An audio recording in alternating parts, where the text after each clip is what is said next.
Welcome back to this channel, everyone. It's your resident internet psychic medium and spiritual advisor, Mr. Crane, and today I'm going to talk to you about why it's going to be impossible for you to ever fit in.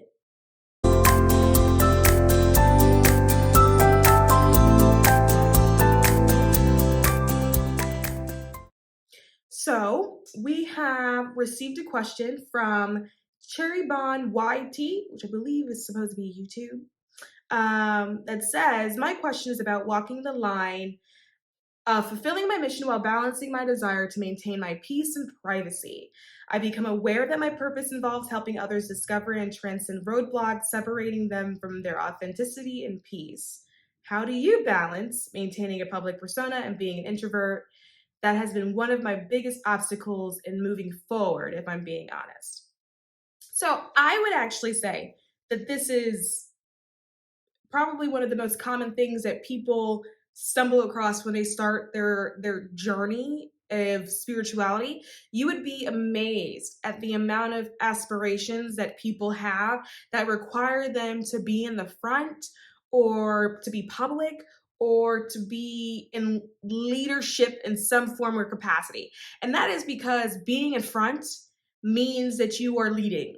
There is no such thing as having a mission, having a purpose, having a job, having a role where you are somewhat public or you are in front, but that doesn't come with leadership, right? So this is actually encompassing sort of a wide range of things that actually lead people to the trepidation of, ooh, I don't really know if that's something I want to do.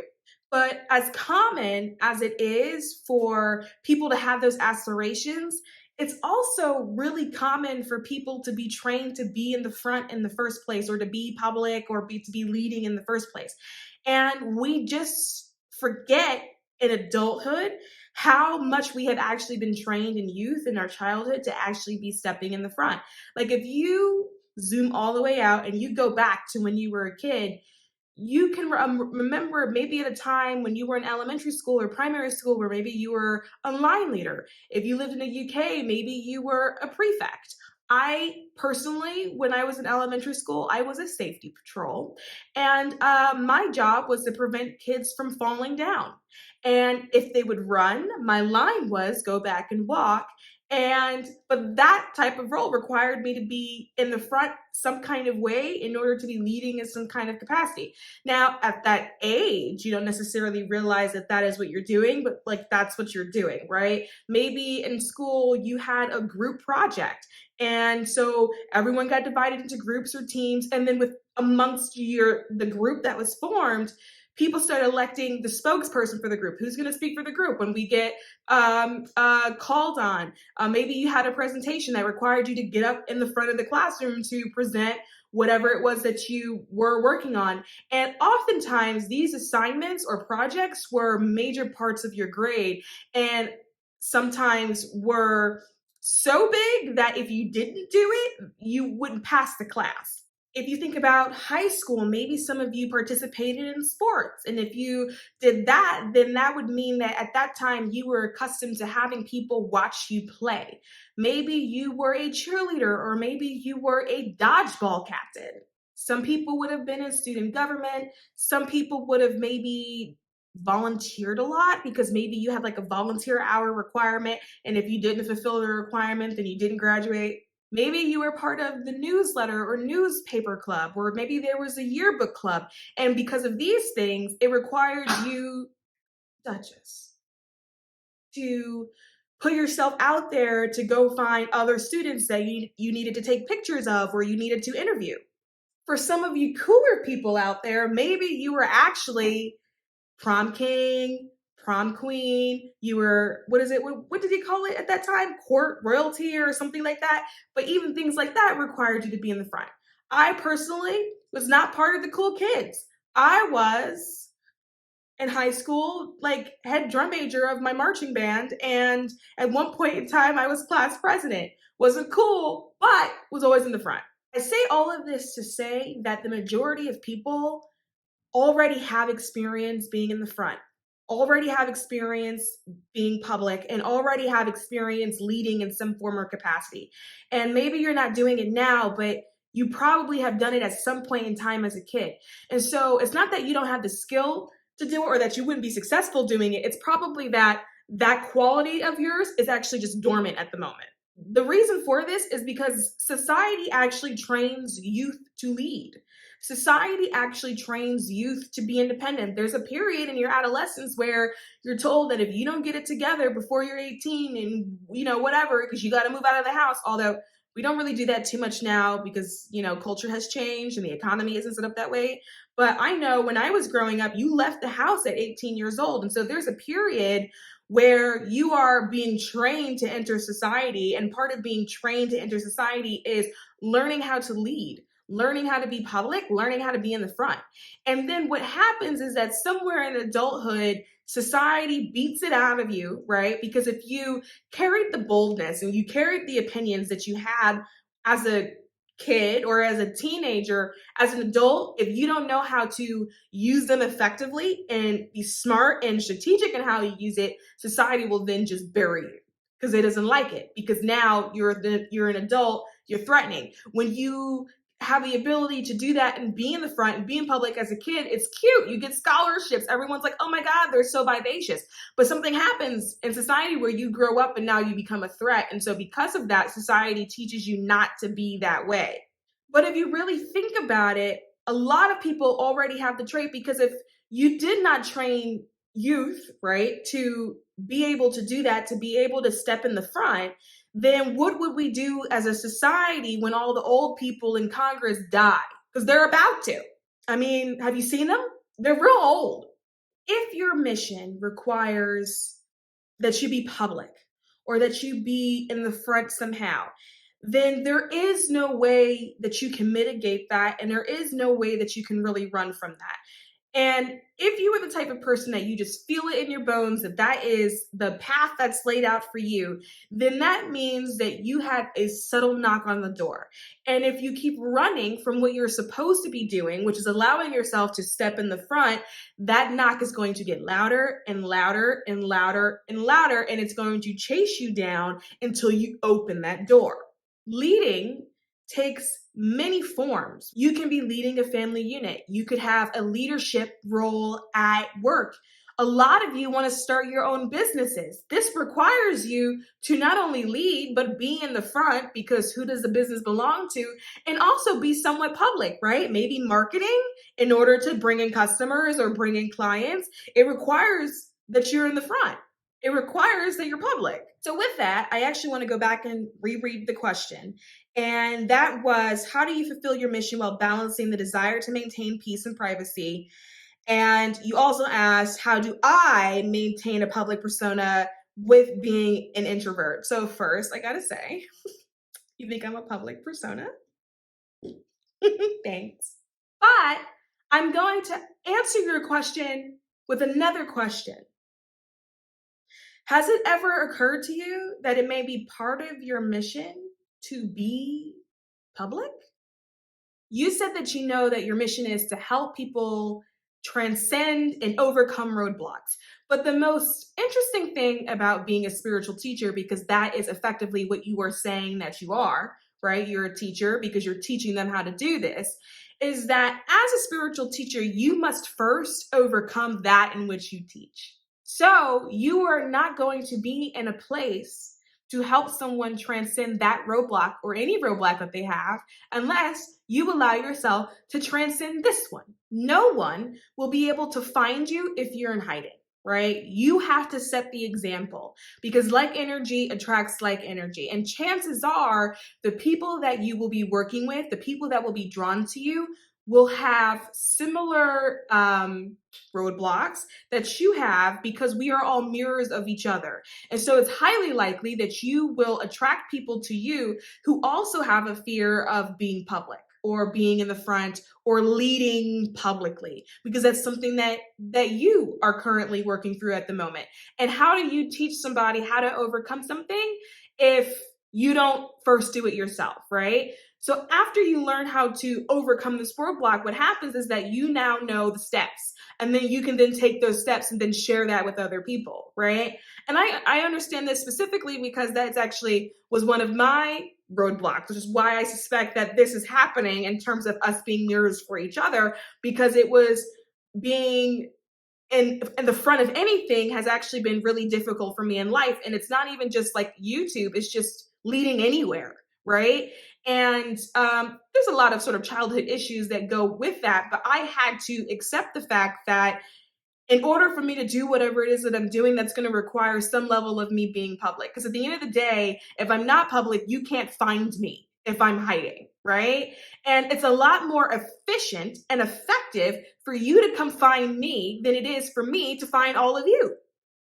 The crazy thing, though, is I would bet money that you are someone, and that there's a lot of you that are watching this, because again, like energy attracts like energy. So a lot of you probably are fall into this category where you are somewhere where people find you anyway, right? You probably experience being approached a lot by strangers or people that maybe you know, but it's an acquaintance level, you don't know that well. And they come to you and they just give you all of their problems. They open up to you and you're like, I have no idea why you're telling me these things. We're not even close like that. You're telling me your entire life story.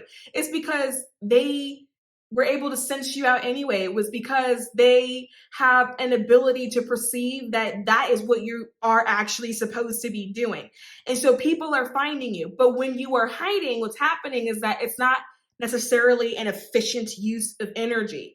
If you come out of hiding and allow yourself to be public, then people find you easier and you are not in a space of resistance, because right now that fear of being public is putting you in a space of resistance. This also happens when you are a spiritual teacher. So if there's any one of you who's been like, is that me? I think that could be me, but I'm not sure. When people gravitate to you naturally in a way where other people say to you, oh, that actually doesn't happen to me, but people are coming to you anyway, where they're so comfortable around you. You make them feel so safe. You make them feel understood, right? When you are a spiritual teacher, people will gravitate to you naturally. And a lot of times that happens because you are carrying like the glow, right? So you may have noticed people say something along the lines of, you look so good. Like, what have you been doing differently? Or you're glowing, or there's just something about you.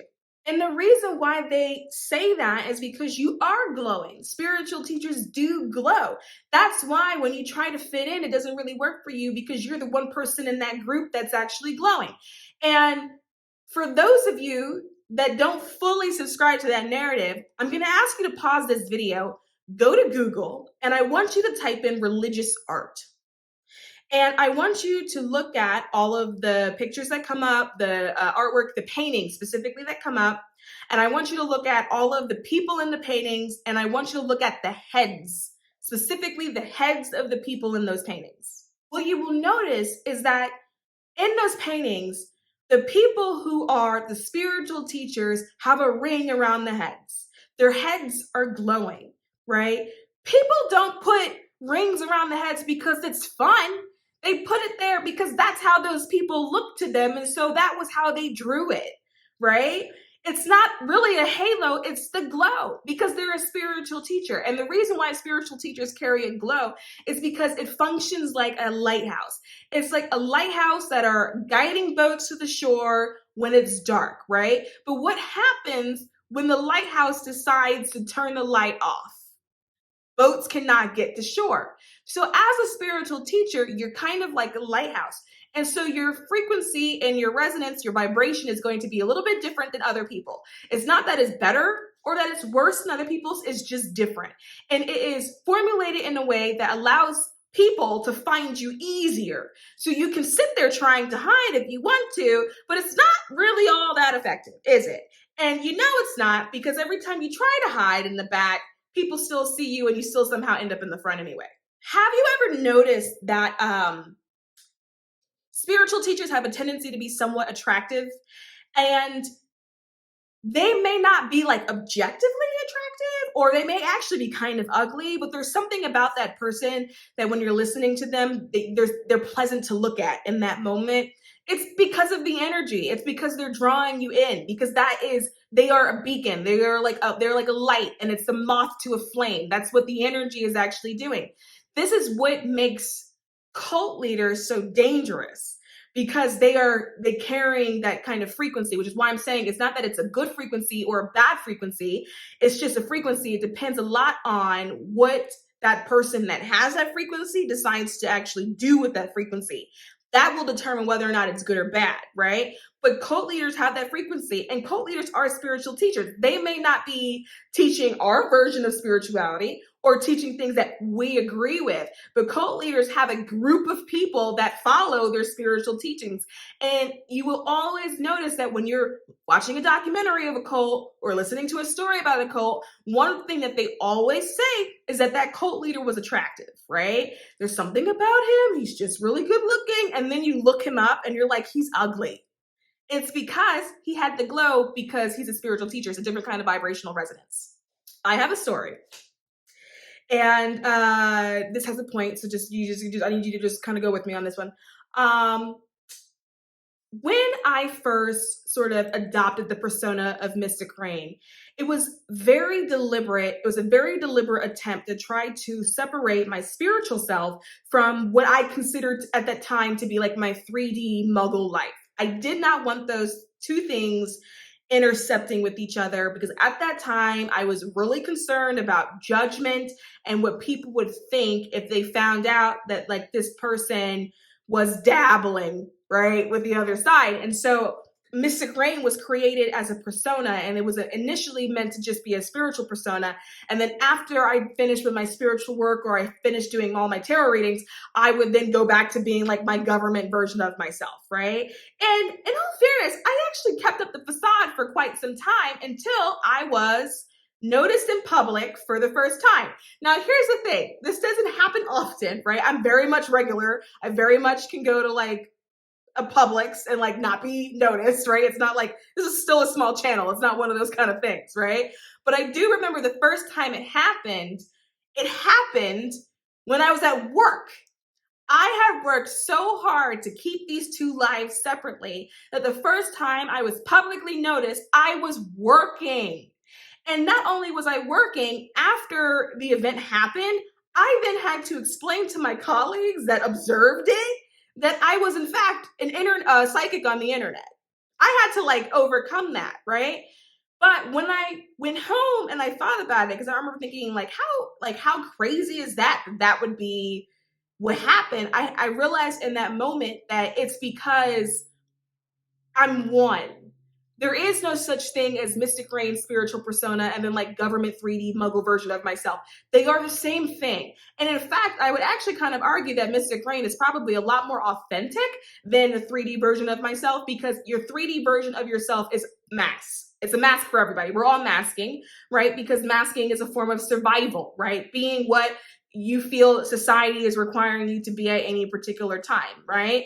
But at that time, I realized that no, I do this everywhere, right? I'm a spiritual teacher regardless. It doesn't matter what I'm doing. It doesn't matter where I'm at. I'm doing it everywhere, all of the time. And it took that experience of being recognized while I was at work for me to understand that there is no such thing as having a public persona and then like private, right? Like those are not like, those are like, you are one person. If you are a spiritual teacher, chances are you are teaching everywhere you go. If you're only teaching over here and then you stop teaching over there, then there's going to be people that are going to miss what you have the ability to provide. You are a spiritual teacher 100% of the time, right? And also, being public doesn't actually really matter if you think about it. Think about like Gandhi or Mother Teresa. These people were known for being massive spiritual teachers, and there was no internet. However, somehow, some way, that information traveled and hopped boundaries. It hopped like country borders, right? People still knew that these people existed, and there was no internet. So they could have sat there and be like, oh, I just want to be private. I'm just an introvert. Oh my God. It didn't matter. There were still people on the other side of the world that still knew who they were. The reason for that is because it is the mission. When your mission is to teach, the mission doesn't stop for you. The mission does not pause for the insecurities that you're currently trying to work out at that particular time. That's not how the mission works.